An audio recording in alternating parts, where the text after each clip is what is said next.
Luar biasa ya materi yang sudah disampaikan oleh Ibu Dita. Boleh kasih tepuk tangan dulu untuk Ibu Dita oleh Ibu.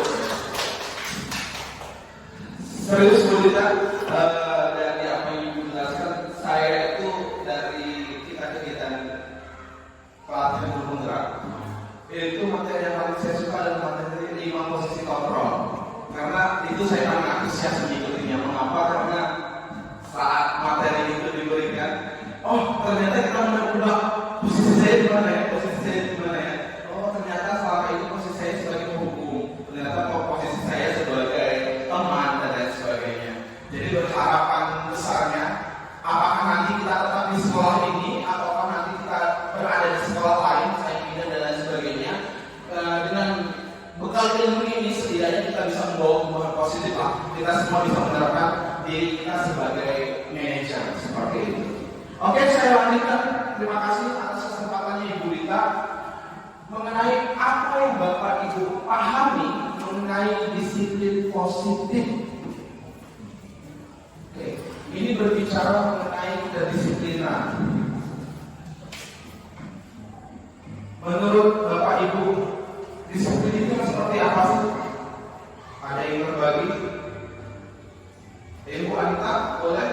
Untuk Ibu disiplin itu kayak gimana? Disiplin itu artinya mematuhi setiap aturan yang ada. Oke. Mematuhi setiap aturan yang ada dan berlaku. Pak Hendy, menurut Pak Hendy, kalau disiplin itu gimana Pak Hendy?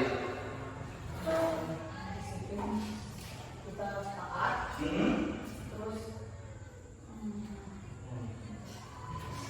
Oke, taat terhadap aturan seperti itu. Oke, misalnya ini Pak Hendy, saat ada anak, misalnya Pak Hendy pikir nih, nah, saat ada anak yang terlambat datang ke sekolah, kira-kira disiplin seperti apa yang Pak Hendy terapkan kepada anak?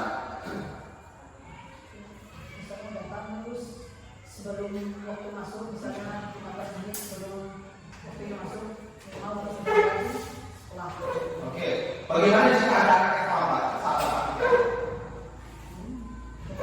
Saya tanya dulu alasannya apa. Setelah itu,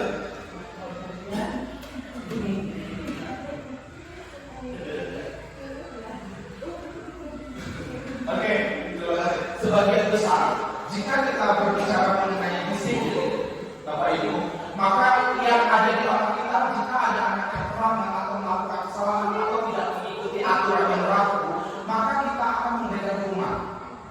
Benar? Pasti kita melakukan seperti itu. Ternyata di dalam materi mengenai kedisiplinan budaya positif, bahwa disiplin itu tidak selamanya tentang menghukum. Ternyata saya juga baru tahu ternyata ada yang namanya disiplin positif. Oke. Next. Disiplin berasal dari kata disiplina yang artinya belajar. Disiplin mengacu kepada disiplin diri yang memiliki tanggung jawab terhadap apa yang dilakukannya berdasarkan nilai-nilai yang diyakini. Disiplin positif merupakan salah satu cara penerapan disiplin yang bertujuan untuk menumbuhkan kesadaran atau motivasi intrinsik serta memberdayakan peserta didik tanpa imbalan atau penghargaan atau reward, ancaman atau hukuman. Sebagai pendidik, tujuan kita adalah menciptakan peserta didik yang memiliki disiplin diri sehingga mereka berperilaku mengacu kepada nilai-nilai kebajikan universal dan memiliki motivasi intrinsik dalam perubahan perilaku ke arah yang lebih baik. Jadi Bapak Ibu, jadi disiplin positif itu artinya kita menunjukkan rasa kesadaran di dalam diri siswa yang kita ajar seperti itu. Ternyata selama ini Bapak Ibu memberikan reward, memberikan penghargaan kepada anak, ternyata itu salah. Iya, ternyata itu kurang tepat kita lakukan karena itu hanya bersifat sementara atau jangka pendek. Karena saat itu selesai, anak saya yang berita ini dan berita dapat penghargaan, kali ini dapat penghargaan. Ternyata juara 1, ternyata pas berikutnya ternyata dia turun juara 3 atau juara 4 atau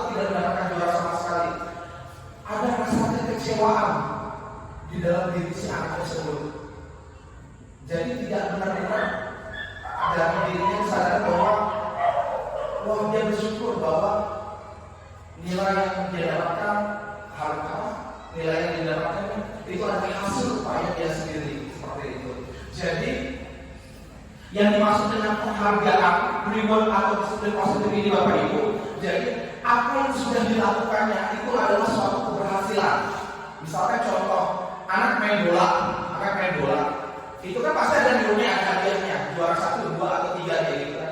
Ternyata bukan hadiahnya yang dilihat, tapi jika anak itu sudah main dengan kepuasan diri mereka, yang sudah ada rasa puas dalam diri mereka, itu adalah suatu penghargaan untuk mereka, seperti itu. Mereka sudah sampai tahap itu menyadari bahwa apa yang sudah didapatkannya itu adalah suatu yang anugerah dari Tuhan, maka itu namanya disiplin positif atau reward yang sudah diberikan dari diri mereka sendiri, seperti itu terhadap diri mereka.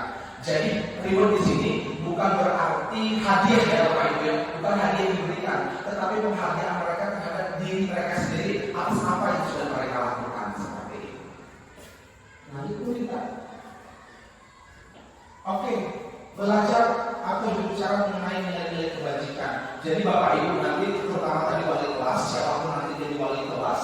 Jadi nilai-nilai kebajikan ini bersifat universal atau umum. Mengapa bersifat universal atau umum? Karena nilai-nilai kebajikan ini dapat digunakan di semua lini, semua tempat, bukan hanya di sekolah, tetapi dalam kehidupan sehari-hari juga Bapak Ibu.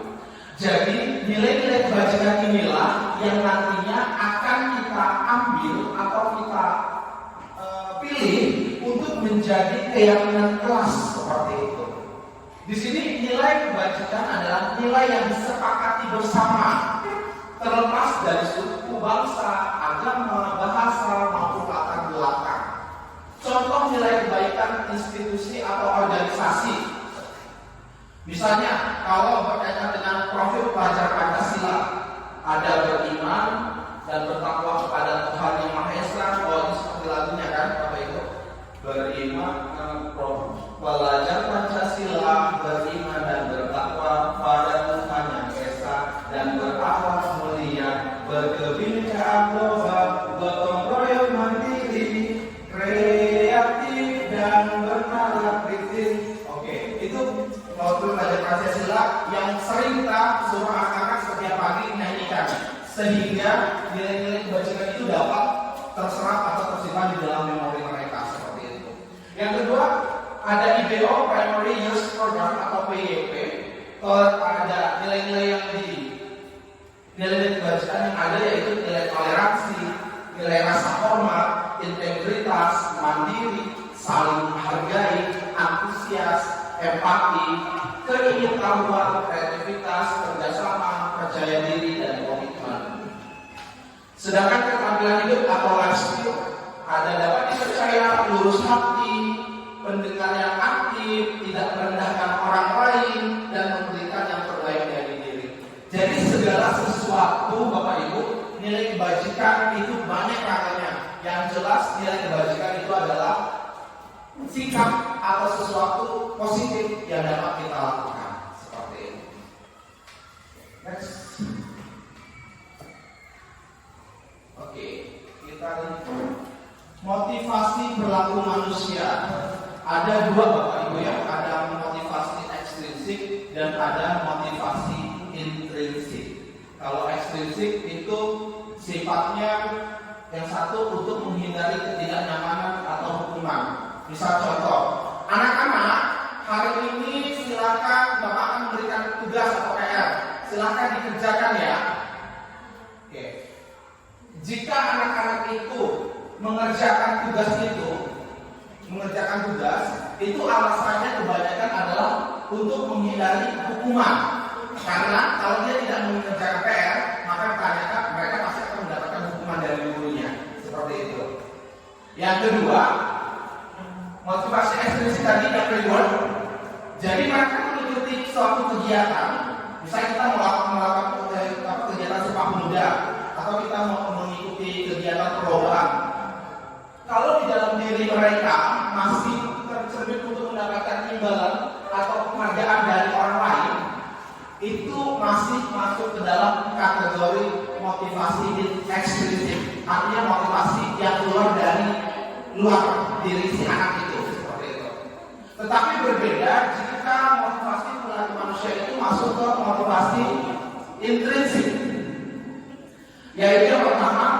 menjadi orang yang mereka inginkan dan menghargai diri sendiri dengan nilai-nilai yang mereka percaya.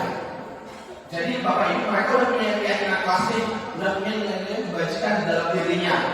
Jadi mereka memunculkan motivasi intrinsik itu di dalam dirinya, seperti itu. Oh, ternyata kalau misalnya saya mengerjakan tugas di sekolah itu buat kebajikan atau buat kebaikan saya sendiri, berarti saya akan paham, saya yang menguasai materinya, itu akan bekal bisa jadi bekal saya untuk kedepannya, gitu, seperti itu. Itu motivasi intrinsik dalam diri. Sama seperti tadi, misalnya untuk reward, seperti yang saya jelaskan tadi. Oh, jadi kalau saya mengikuti suatu lomba, saya bisa mengasah kemampuan saya. Saya bersyukur bahwa saya memiliki kemampuan tersebut. Dia sudah bersyukur dengan penghargaan atas dirinya sendiri, seperti itu. Bukan karena untuk mendapatkan imbalan atau penghargaan. Itu bedanya Bapak Ibu ya. Jadi kalau ekstrinsik itu ada unsur sesuatu yang menjadi alasannya, tapi kalau motivasi intrinsik itu benar-benar dari dalam diri si anak tersebut. Seperti itu. Sebagai guru, kita harus mampu mengetahui motivasi perilaku manusia, yaitu tadi motivasi intrinsik dan ekstrinsik, sehingga guru dapat memilih motivasi apa yang dimiliki oleh si murid. Seperti itu.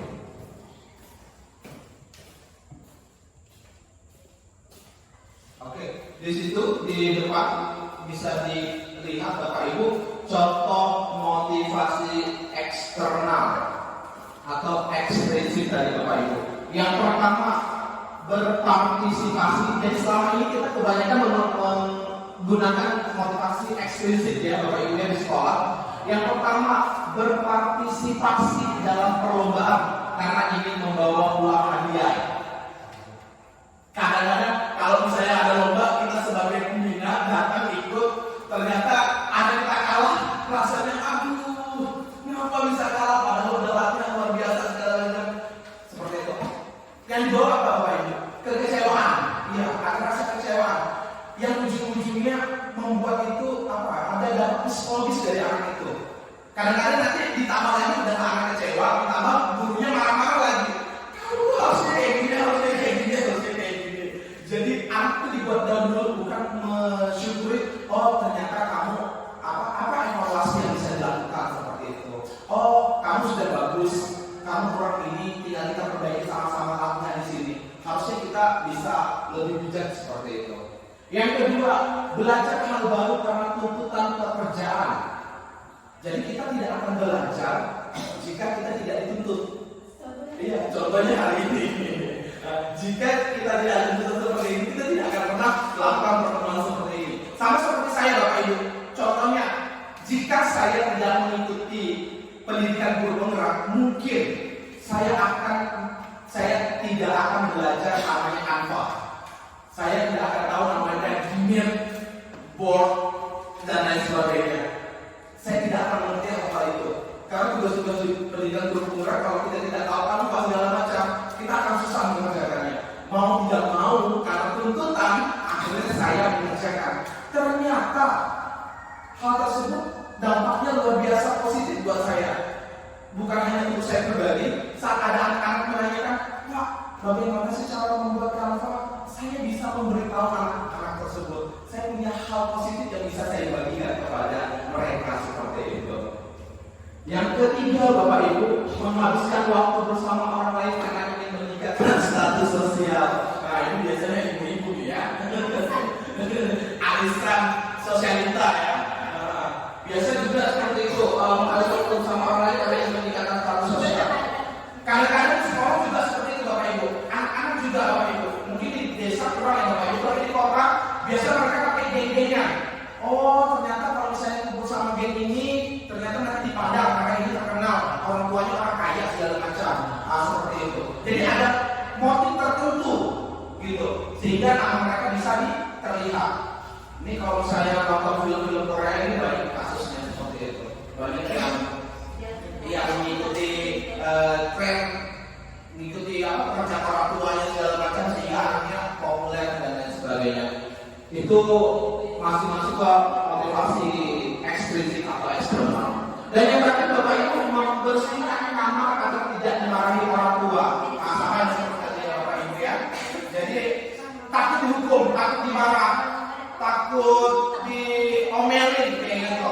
Nita, Anita, tolong bangun, mandi, nanti terlambat. Jadi ibunya tuh udah marah-marah seperti itu kan. Nah, iya, jadi bangun segala macam. Ternyata bukan kesadaran sendiri kayak gitu. Sama sebelum pergi nyapu, biasanya nyapu dulu. Kalau enggak ini dikasih tahu dulu. Dek, itu masih kotor. Coba disapu. Masa nyapu itu aja nggak bisa? Ada apa ya? Tidak ada kesadaran dari diri sendiri untuk melakukan hal itu. Ya, jadi kebanyakan anak-anak kita dan kita pribadi sebagai guru, kita masih banyak menyiapkan motivasi eksternal atau dari luar diri sendiri seperti itu. Oke, sedangkan yang mau kita bangun, Bapak Ibu, yaitu motivasi intrinsik atau motivasi dari dalam. Contohnya yang pertama, berpartisipasi dalam perlombaan karena ingin menikmati aktivitas perlombaannya. Nah, ini seperti yang diterapkan oleh Pak Gandhi. Jadi Pak Gandhi itu benar-benar hobinya main bola. Jadi seperti apapun situasinya, seperti Marcelia, mau hujan, mau seperti apa, Pak Gandhi akan tetap pergi. Karena ada rasa kepuasan saat dia mengikuti pertandingan tersebut. Kemarin saya tanya sama Gandhi, Pak Gandhi menang atau kalah? Tapi nggak apa-apa, besoknya atau berikutnya, beberapa minggu berikutnya, beliau main lagi. Ternyata ada motivasi intrinsik yang sudah ditumbuhkannya. Karena rasa kesenangannya itu terhadap apa yang digelutinya luar biasa. Yang berikutnya, belajar hal baru karena menganggapnya sebagai sesuatu yang menarik. Nah, jadi kadang-kadang Bapak Ibu saat kita melihat sesuatu, ini kok keren ya, kayaknya bagus sih buat saya. Kalau saya belajar ini, sepertinya bisa membantu saya nantinya. Nah, jadi ada kesadaran sendiri dari dalam diri untuk mempelajari hal baru seperti itu.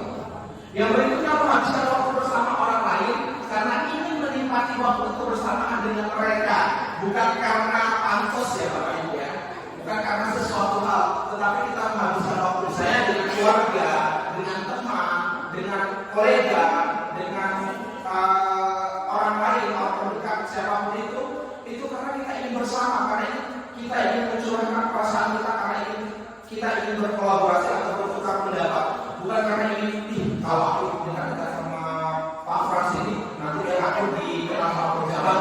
Kalau aku nanti dekat sama Yus ini, nanti biar aku bisa menang lomba ini, kayak gitu. Ya, jadi itu yang harus kita hindari, Bapak Ibu. Yang berikutnya, membersihkan kamar karena memiliki hobi bersih-bersih.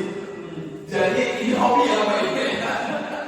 Jadi bagaimana kita bisa meningkatkan kesadaran kita dan hobi juga bisa Bapak Ibu. Dari kebiasaan ya Bapak Ibu ya, karena segala sesuatu itu dimulai dari kebiasaan. Jadi kalau misalnya kita sudah terbiasa bangun pagi, maka itu akan terbiasa menjadi bawaan kita. Kita akan terus-menerus seperti itu. Sama seperti membersihkan atau melihat sesuatu yang kotor seperti kepala sekolah kita. Melihat sesuatu yang ada kotor segala macam, beliau yang langsung turun tangan membersihkan. Karena motivasi intrinsik beliau sudah ada seperti itu. Melihat sesuatu yang berantakan, beliau tidak senang, akhirnya mengajak. Jadi untuk mencontohkan menjadi role model untuk teman-teman yang lain, untuk anak-anak kepala sekolah saja mau bergerak, mengapa guru-gurunya dan siswanya tidak seperti itu. Itu sudah menjadi motivasi intrinsik.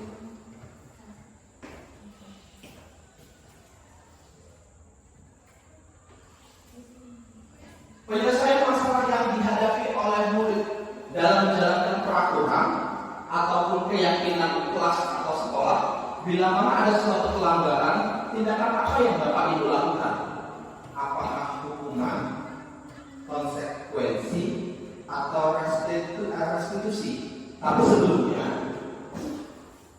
saya mau nanya dulu ke Bapak Ibu, apa sih bedanya antara hukuman sama konsekuensi? Karena kalau restitusi itu kedengarannya asing. Nah, ini kita bahas. Kira-kira menurut Bapak Ibu dalam menjalankan peraturan, ini berkaitan dengan aturan Bapak Ibu ya, atau keyakinan kelas atau sekolah, bila mana ada suatu pelanggaran, tindakan apa yang Bapak Ibu lakukan? Bapak Ibu memberikan hukuman atau Bapak Ibu memberikan konsekuensi? Kalau dulu saya tahunya hukuman sama konsekuensi itu sama. Ternyata setelah saya mengikuti pendidikan guru-guru ini, ternyata hukuman dan konsekuensi itu berbeda. Nah, kira-kira menurut Bapak Ibu apa bedanya? berpendapat kalau hukuman udah jelas ya Bapak Ibu. Hukuman seperti apa Bapak Ibu? Bersifat spontan. Maksudnya seperti apa Bu Dita? Ketika dia melakukan pelanggaran langsung dikasih hukuman saat itu juga. Dan hukuman itu bisa apa saja. Tidak ada ketetapan bahwa kalau terlambat harus menyapu, tidak. Jadi spontan aja. Misalnya hari itu bisa nyapu, besoknya mungkin bisa bersih. Oke. Itu aturan, itu hukuman. Berarti misalnya Sarina Mary terlambat. Pak, maaf terlambat. Ini sudah jam berapa? Sudah jam 8. Kita masuk pukul berapa? Setengah 8. Oke, keliling lapangan 5 kali putaran. Seperti itu. Oh, berarti tidak terduga-duga. Ya, jadi tergantung mood si guru. Oh, jadi kalau gurunya lagi baik, ambil sampah. Kalau moodnya lagi jelek, keliling 100 kali putaran gitu ya. Oke. Itu hukuman. Konsekuensi Lebih terstruktur kali ya, lebih terarah gitu. Sudah tahu kalau aturannya ini, kalau tidak sesuai aturan maka konsekuensinya ini. Oke. Jadi tidak berubah. Oke. Oke, kalau konsekuensi ini berarti si anak itu sudah tahu kalau terlambat hukumannya ini. Kalau misalnya dia tidak mengerjakan tugas hukumannya ini. Konsekuensi sudah tahu kayak gitu ya. Oke, berarti sudah disepakati. Ya, sudah disepakati. Oke, berarti misalnya karena Mary ini terlambat nih. Oke, karena Mary, kenapa kau terlambat? Kesiangan Pak, segala macam. Oke, kamu tahu apa hukumannya? Tahu Pak? Bersihkan WC, silakan. Nah, seperti itu. Itu konsekuensi. Bagaimana dengan restitusi, Bapak Ibu? Oke.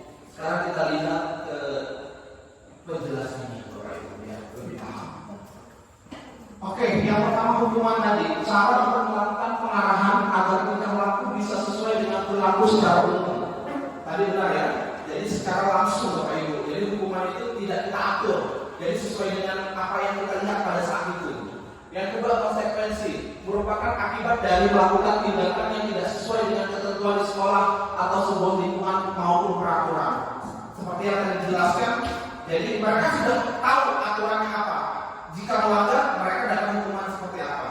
Jadi Bapak Ibu, yang ingin kita terapkan adalah yang ketiga Bapak Ibu, yaitu yang restitusi. Apa itu restitusi? Restitusi memberikan kesempatan kepada individu yang melakukan pelanggaran untuk menyelesaikan masalahnya.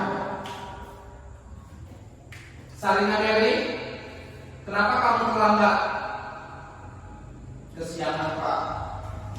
Oke, kesiangan. Sekarang, mengapa kamu kesiangan? Kita memberikan pertanyaan-pertanyaan terlebih dahulu Bapak Ibu. Kita memancing sehingga anak mau bercerita kepada kita. Kenapa kamu terlambat? Semalam saya membantu orang tua saya, Bapak Ibu, membantu orang tua saya bekerja sehingga saya kamu kesiangan.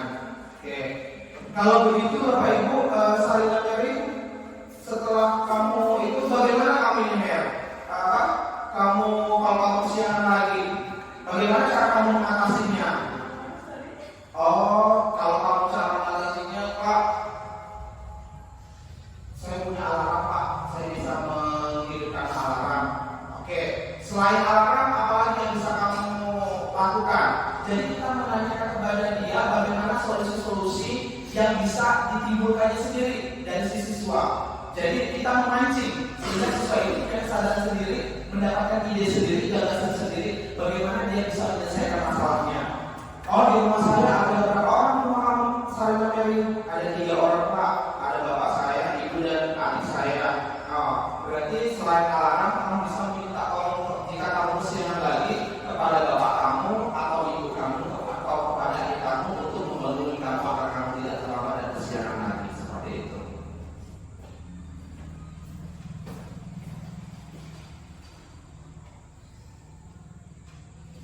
Oke, seperti penjelasannya tadi Bapak Ibu, hukuman tidak terencana atau tiba-tiba, murid tidak tahu apa yang akan terjadi, tidak dilibatkan, bersifat satu arah, berupa hukuman fisik atau psikis.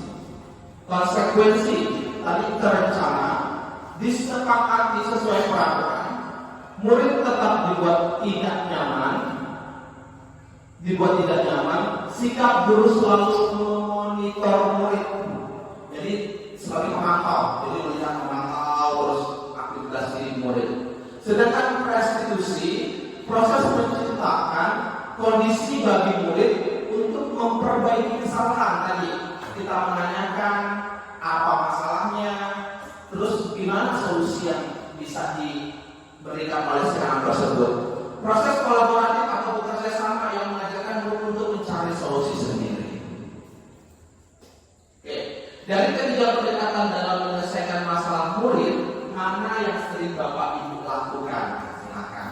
Dari tadi itu, dari yang ketiga memberi hukuman, konsekuensi, sama yang restitusi. Kira-kira Bapak Ibu ada di bagian mana dari ketiga ini? Oke, saya dari satu-satu tadi ya, seperti Ibu Dita. Ibu sudah senyum duluan. Silakan Ibu. Kira-kira Ibu ada di posisi di mana? Tiga-tiganya masuk. Wow. Berarti ya kadang-kadang ya kita nggak sadari ya kita tiga-tiganya. Tapi kalau dominan yang mana Bu? Dari tiga poin dibalikan Konsekuensi. Oh, oke. Berarti konsekuensi. Berarti Ibu menanyakan kepada siswa, kenapa kamu terlambat? Kamu sudah tahu hukumannya seperti ini, seperti itu. Oke. Terima kasih Bu. Bagaimana Pak Gandhi? Semua juga konsekuensi dan kadang-kadang juga memberi hukuman. Oke. Oh, dan konsekuensi dan kadang-kadang memberi hukuman. Oke. Kalau Ibu Sarina Mary?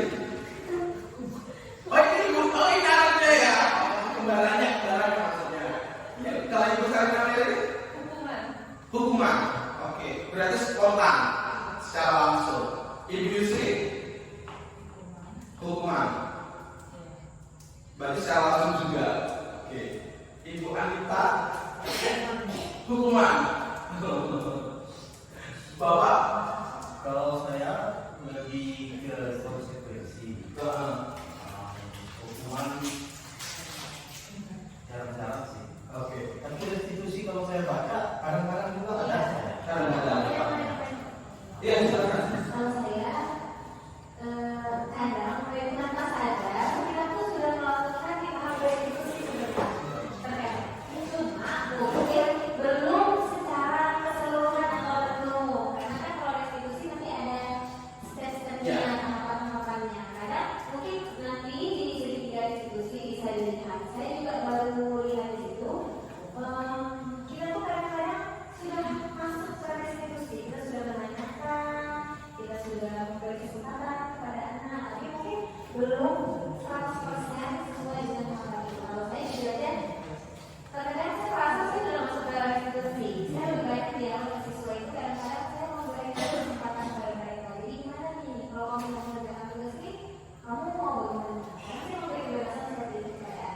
Cuma saya belum tahu pada saat itu, oh itu namanya restitusi. Jadi mungkin kalau dari orang lain juga begitu. Kadang-kadang kita belum masuk sebenarnya restitusi, cuma belum sepenuhnya 100% dan kita belum tahu apa sih itu restitusi. Kalau saya Oke, terima kasih Bu Rita. Iya benar, saya setuju.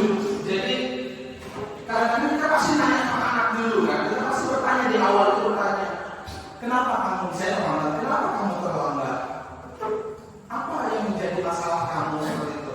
Cuma kadang-kadang kita bukan hanya memasukkan restitusi, tapi kita menggabungkan.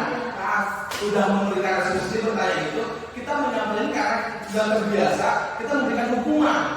Oh ya udah, karena kamu terlambat, ya silakan kamu ngambil sampah dulu atau kamu bersihkan WC dulu sebagai hukumannya. Tadi seperti yang dijelaskan oleh Ibu Dita sebelumnya, ada efek jerak yang bisa dirasakan.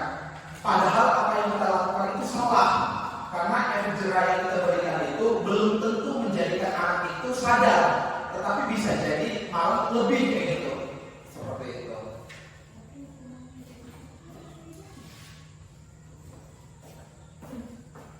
Oke, segitiga restitusi.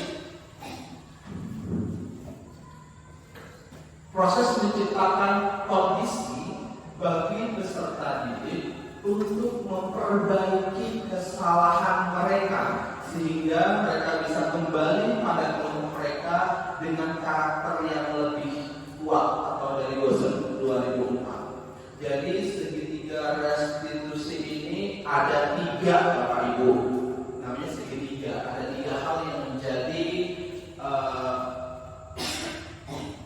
fondasinya. Yang pertama yaitu menstabilkan identitas, itu yang pertama. Yang kedua,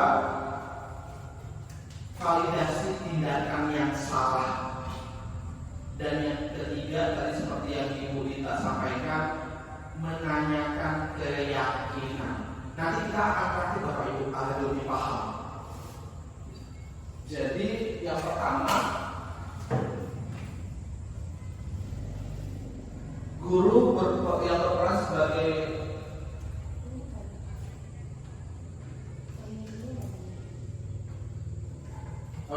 guru yang berperan sebagai manajer menggunakan segitiga restitusi dalam menyelesaikan masalah bagi 3 tahapan, yaitu menstabilkan identitas, validasi tindakan yang salah, dan menanyakan keyakinan.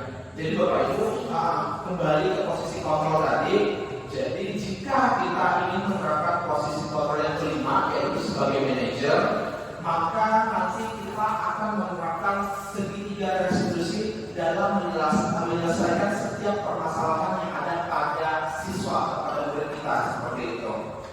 Saya jelaskan tujuan menghasilkan murid yang mandiri dan bertanggung jawab dalam segitiga restitusi ini. Oke, yang next Ibu Dita. Oke, yang pertama menstabilkan identitas. Berdasarkan prinsip membuat kesalahan ada bagian dari proses pembelajaran. Nah, ini ada kata-katanya Bapak Ibu, menstabilkan identitas. Misalnya contoh, berbuat salah itu tidak apa-apa. Yang kedua, tidak ada manusia yang sempurna. Yang ketiga, Bapak Ibu juga pernah melakukan kesalahan seperti itu. Yang keempat, Bapak Ibu tidak mau mencari siapa yang salah, siapa yang benar, tapi Bapak Ibu ingin mencari solusi dari permasalahan ini. Dan yang berikutnya, kamu berhak merasa begitu.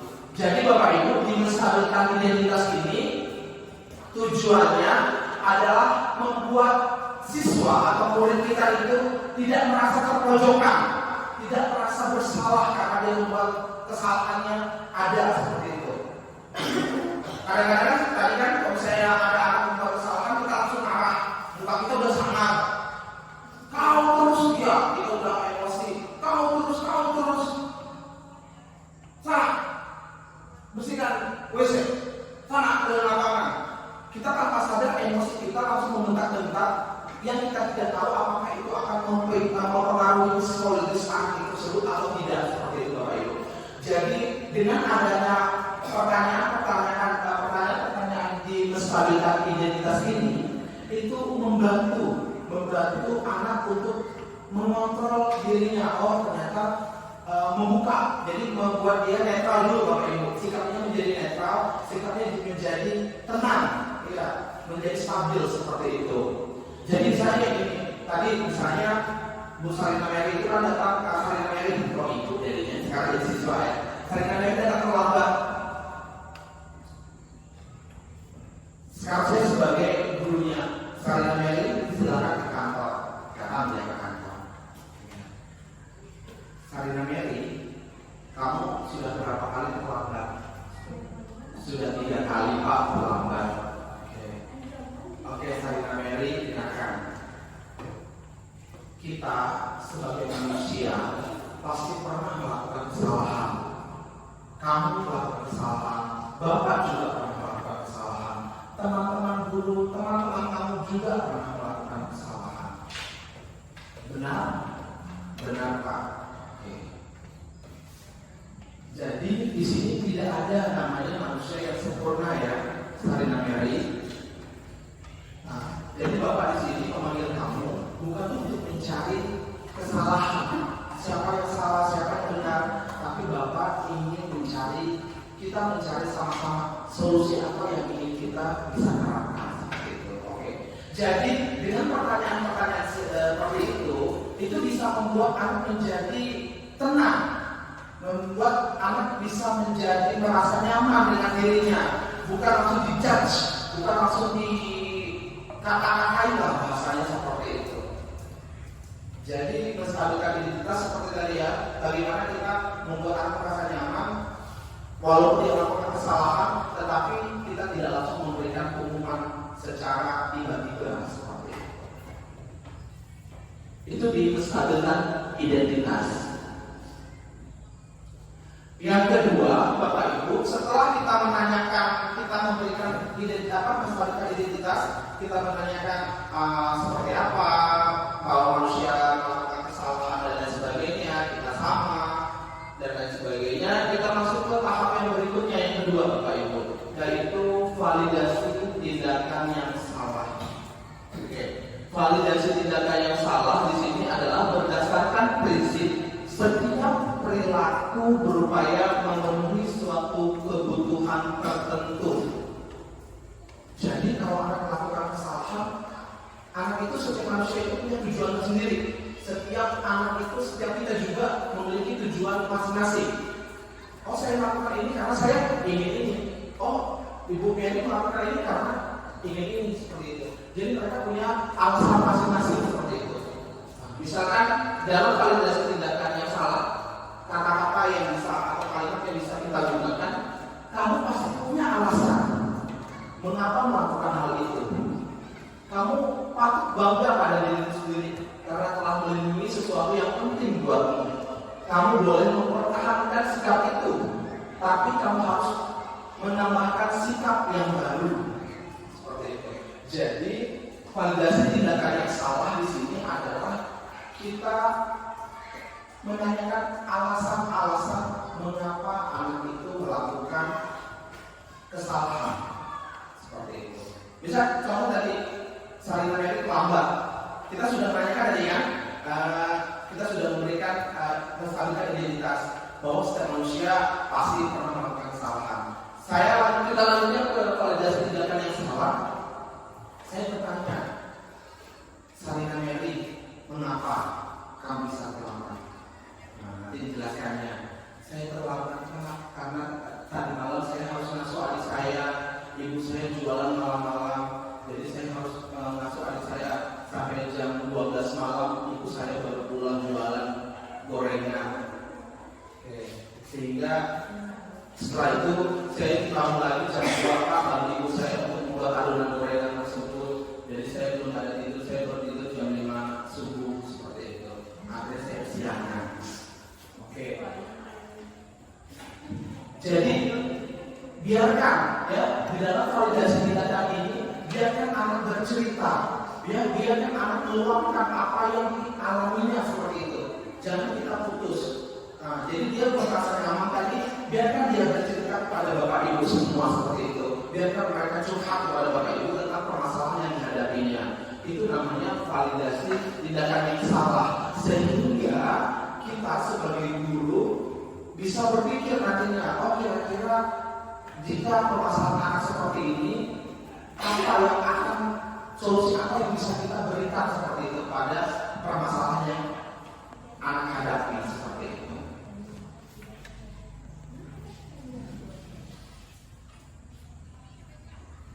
Oke, yang terakhir Bapak Ibu di dalam segitiga restitusi, yang pertama menstabilkan identitas, yang kedua tadi validasi tindakan yang salah.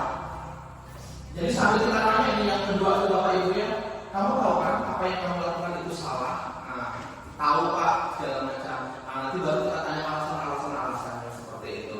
Kita menggali permasalahan, mengapa sampai ke akar-akarnya, mengapa dia melakukan kesalahan. Itu di validasi tindakan. Setelah kita mendapatkan menggali masalah-masalah yang ada, kita masuk ke yang ketiga Bapak Ibu, tahapan terakhir, yaitu menanyakan keyakinan. Berdasarkan prinsip teori kontrol, bahwa pada dasarnya kita termotivasi secara intrinsik. Jadi di sini menanyakan keyakinan, bagaimana dari pertanyaan-pertanyaan kita tadi di validasi tindakan yang salah, kita dapat menemukan motivasi intrinsik dari anak itu, sehingga dia dapat menyadari kesalahannya sendiri dan mau mencari solusi dari permasalahan yang telah dibuatnya. Oke, contohnya ini Bapak Ibu. Apa keyakinan kelas kita? Ini kalimat yang bisa kita gunakan dalam menanyakan keyakinan. Apa keyakinan kelas kita? Nilai-nilai apa yang telah disepakati bersama? Seperti apa gambaran sebuah kelas yang ideal menurut kamu? Kamu ingin menjadi orang yang seperti apa? Oke, kalau dari permasalahan tadi yang si Sarina Mary, kita bisa menanyakan, jadi di dalam menanyakan keyakinan kelas ini Bapak Ibu, kita harus dulu memiliki keyakinan kelas di dalam kelas tersebut.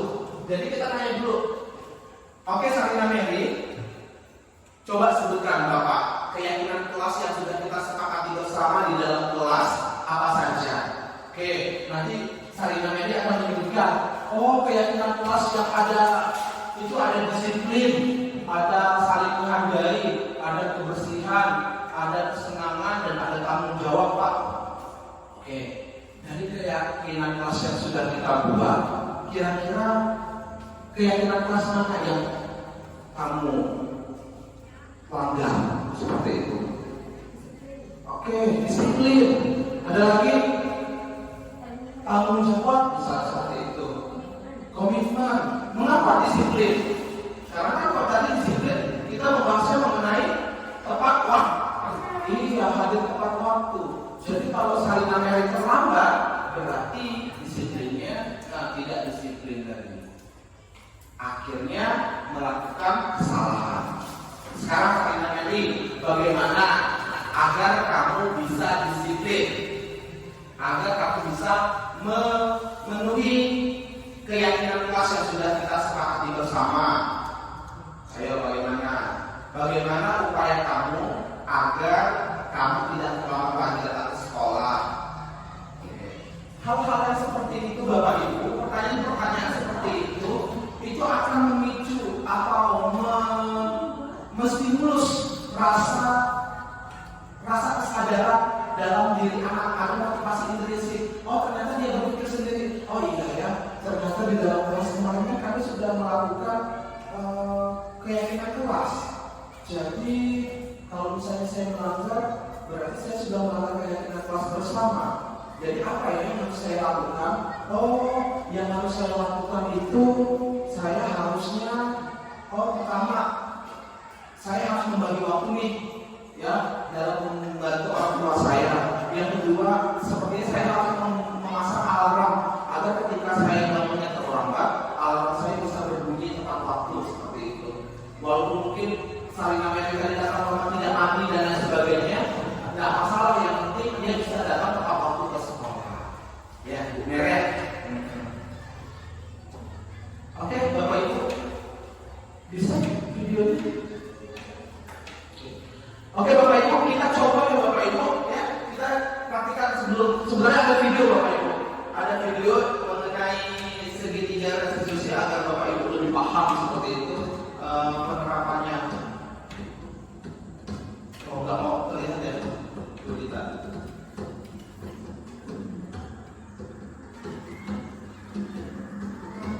Kalau tidak mau nanti kita coba praktik aja langsung dulu kita. Ya sambil praktik, oke, sambil praktik, sambil kita coba. Jadi Bapak Ibu, kita coba menerapkan segitiga restitusi ya Bapak Ibu ya.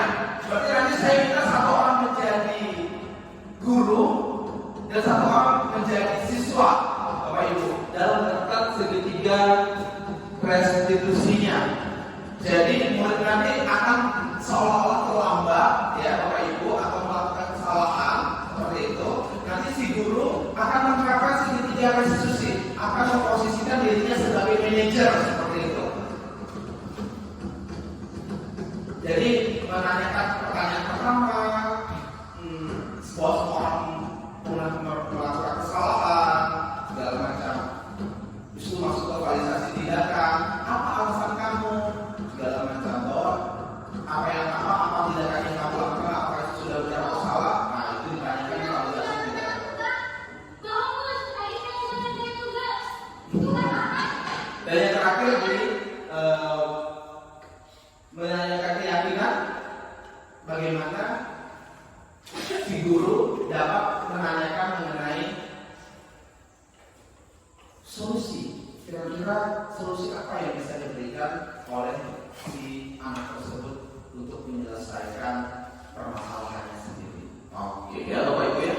Kira-kira siapa Bapak Ibu yang mau mencoba, yang mau jadi murid dan menjadi guru? Ayo Bapak Ibu.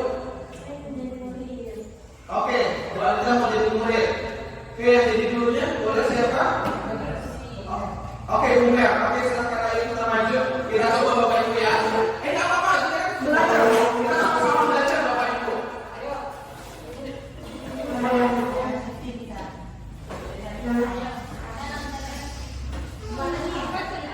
Berarti ini mau ceritanya tentang selama sekolah atau tidak mengerjakan PR? Boleh. Terserah Bapak Ibu yang mana. Oke, berarti ibu duduk dulu nanti dipanggil sama ibu Sarina ini. Oh, pokoknya ibu dulu seperti ini ya. Boleh pilih aja Bu gitu. Nah, biar enak. Oke. Satu kursi lagi. Ya, seperti ini. Berarti agak bisa dulu gitu. Biar enak. Biar enak.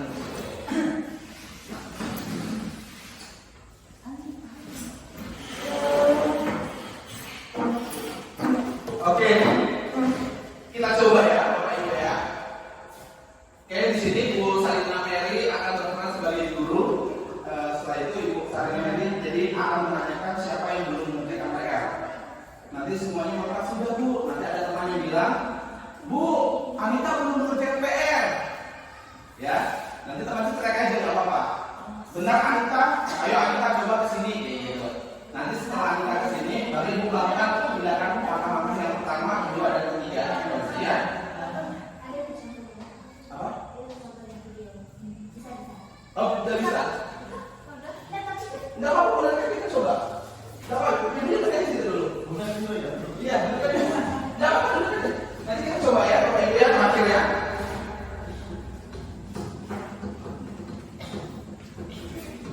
Oh, Ibu ya, lalu nanti. Bapak Ibu bisa praktikannya, Bu Mer, dan yang lainnya. Ada suatu proses yang dialog yang dilakukan oleh guru dan orang tua agar menghasilkan murid yang dapat menemukan motivasi intrinsik di dalam dirinya. Ada tiga, ya. Yang pertama menstabilkan identitas.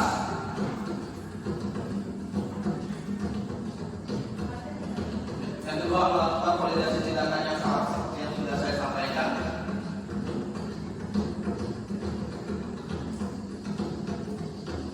Dan yang terakhir menanyakan keyakinan sehingga dapat menunjukkan motivasi intrinsik.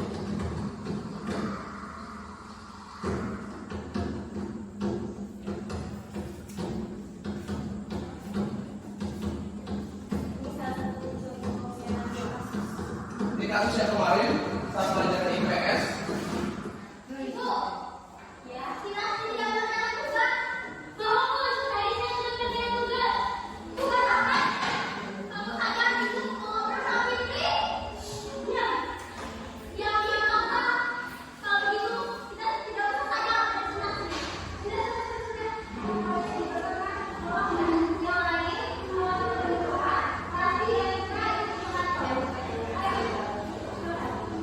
setelah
cerita Yus ini sebagai penghukum ya ceritanya.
Jadi Bapak Ibu, untuk segitiga restitusi itu semuanya hampir sama, hanya terjadi permasalahan yang dihadapi si anak gitu.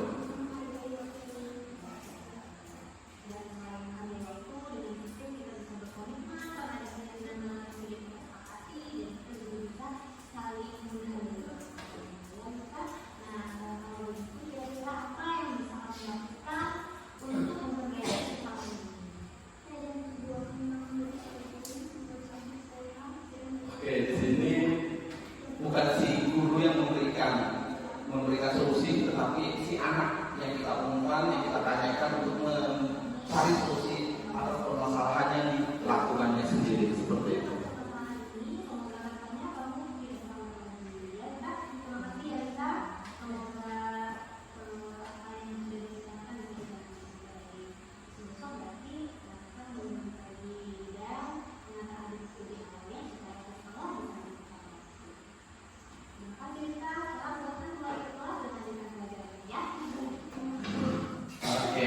Tadi Bapak Ibu sudah melihat dua video mengenai bagaimana segitiga restitusi itu diaplikasikan atau diterapkan di sekolah kepada siswa-siswi yang ada seperti itu. Yang pertama tadi ada anak yang berkelahi karena yang satu mau ngobrol sama temannya, yang satu mau presentasi, sehingga adu mulut sampai merobek kertas presentasinya. Tetapi gurunya memanggil ke kantor sehingga melakukan kegiatan restitusi dari menstabilkan identitas, yang kedua memvalidasi tidak ada yang salah, dan yang ketiga menanyakan keyakinan. Sama yang kedua tadi kan juga Bapak Ibu kan dia terlambat dilakukan segitiga restitusi juga, sehingga yang pertama melakukan stabilitas menstabilkan identitas. Yang kedua, oke, validasi tidak ada yang salah. Yang ketiga, oke, berarti apa yang disampaikan sudah diserap sama Bapak Ibu semua. Tadi ya Bapak Ibu ya, jadi bagaimana gurunya bisa mengumpan atau bisa menanyakan pertanyaan-pertanyaan yang bisa memandu si anak agar menumbuhkan motivasi intrinsik dalam dirinya seperti itu Bapak Ibu, sehingga mereka tahu kesadaran yang mereka buat dan mereka mencari solusi terhadap permasalahan itu. Oke, sekarang kita coba ya Bapak Ibu ya, Bapak Ibu ya, kita coba Ibu Sarina Mary untuk menjadi guru, kita coba menerapkan segitiga restitusi. Ayo silakan Ibu Sarina Mary dan Ibu Anita sebagai siswa. Beri tepuk tangan dulu Bapak Ibu untuk berdua akan mendemonstrasikan. Ayo balik dulu ya. Ini mau pakai mic atau tidak? Tidak. Ya, silakan Bu Sarina Mary. Selamat pagi anak-anak. Pagi Bu. Ada PR?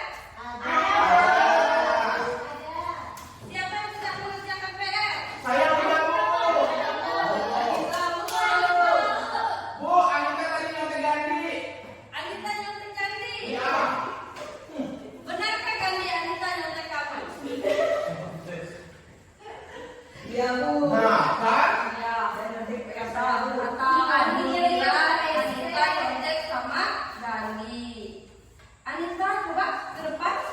Oke,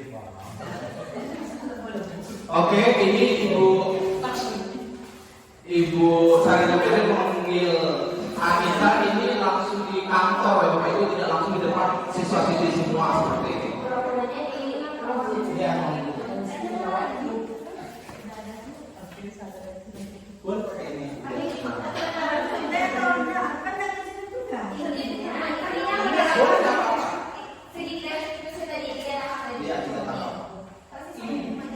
Kenapa kamu minta sama tadi? Tidak menjaga soal apa alasannya? Saya ketiduran semua di rumah. Kenapa bisa ketiduran? Capek bu, capek. Berarti ibu bisa bilang kalau misalnya setiap manusia itu pernah melakukan kesalahan seperti yang Anita lakukan dan sebagainya. Anita, semua manusia itu pernah melakukan kesalahan seperti yang Anita lakukan. Ibu juga pernah, kawan-kawan kalian juga pernah melakukannya. Apa yang harus kamu lakukan? Kalau kamu tidak mengerjakan tugas yang berikutnya. Hanya saya minta ujian dulu. Itu tidak ada. Tindakan kamu kenapa masalah? Kalau salah, apa yang harus kamu perbaiki? Ya Bu, kalau ada PR lagi saya kerjakan di rumah Bu. Ya kalau ada PR kamu kerjakan di rumah, terus kamu jangan ketiduran lagi. Kalau seandainya kamu capek bermain, lain kali kamu kurangi aktivitas bermainmu biar bisa mengerjakan tugas, mengerjakan PR di rumah dengan baik, biar tidak nyontek sama ganti lagi. Boleh kembali. Oke, bertemu tangan.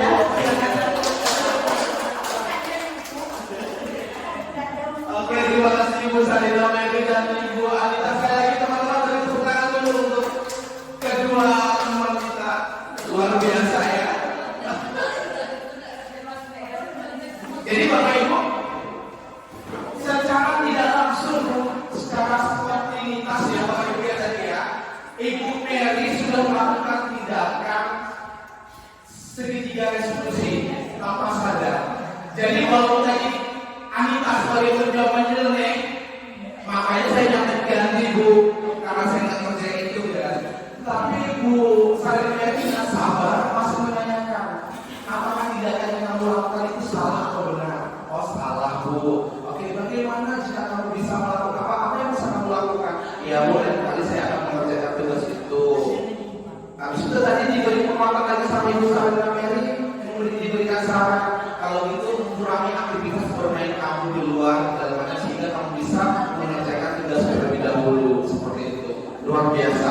Berarti apa yang kami sampaikan hari ini itu saya yakin dapat Ibu Bapak Ibu serap lah seperti itu ya. Bapak Ibu semua serap, Bapak Ibu bisa laksanakan dan terapkan apa yang menjadi bagian positif yang sudah kami berikan seperti itu.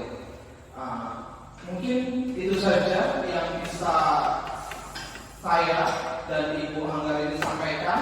Akhir kata kami berdua mohon maaf untuk segala sesuatu kesalahan baik dari kata-kata maupun tindakan.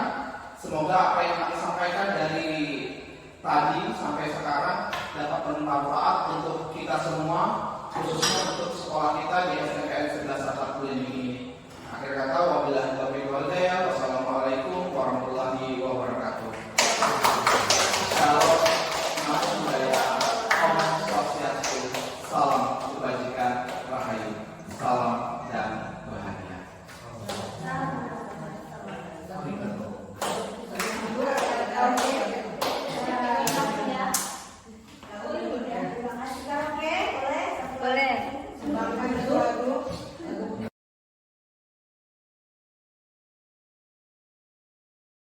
Pagi anak-anak. Oke, bagaimana kabarnya hari ini? Luar biasa. Oke, tetap semangat ya. Oke. Hari ini kita akan membuat keyakinan kelas. Ya, apa itu keyakinan kelas?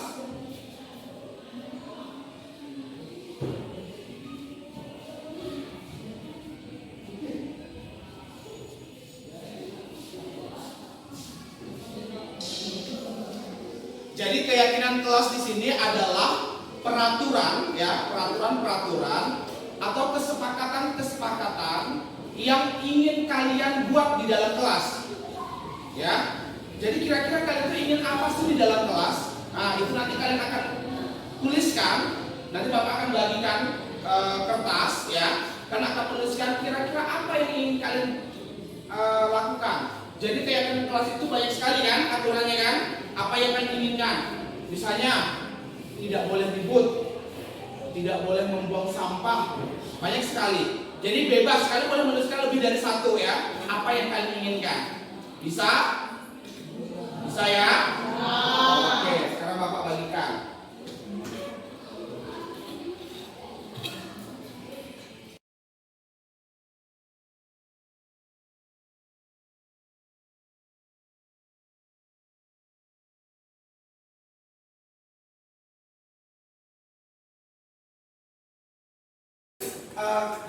Aturan atau keyakinan kelas yang ingin kalian buat, yang kita ingin sepakati bersama, tidak ada masalah. Nanti kita akan diskusikan ya. Nanti akan kita diskusikan. Kita akan pilih dari semua yang sudah kalian tulis. Nanti kita akan pilih mana yang akan kita gunakan aturan atau keyakinan kelas di dalam kelas ini yang akan kita sepakati bersama.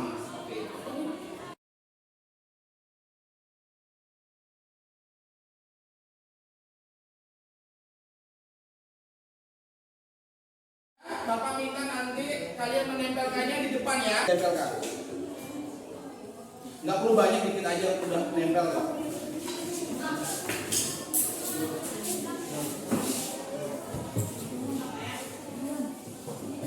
Oke, silakan Juandi.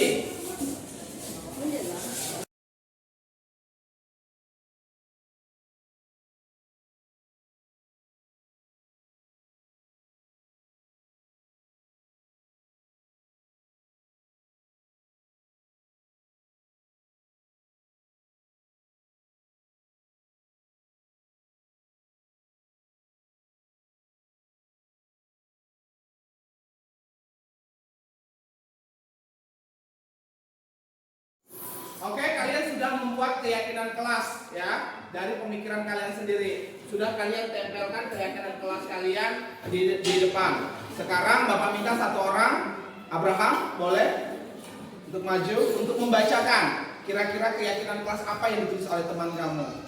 Silakan dengan suara yang lantang ya. Silakan dibacakan. Boleh makan sambil belajar.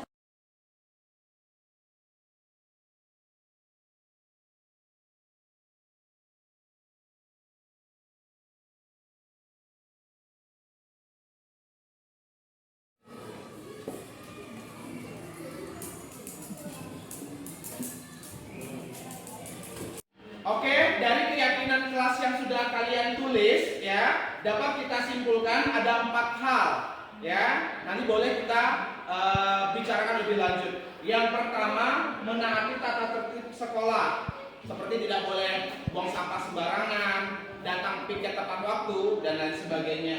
Yang kedua, hadir ke sekolah tepat waktu.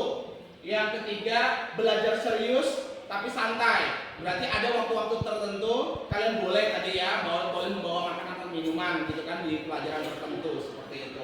Dan yang terakhir, yang keempat, menerapkan 5S di sekolah. Apa 5S? Ada salam, ada sopan, ada santun, ada sapa, dan ada senyum. Oke. Dari keyakinan kelas ini, Bapak harapkan kita dapat menumbuhkan budaya positif yang ada di sekolah, terutama di dalam kelas 7 ini. Oke, itu saja dari Bapak. Bapak ucapkan terima kasih. Selamat pagi.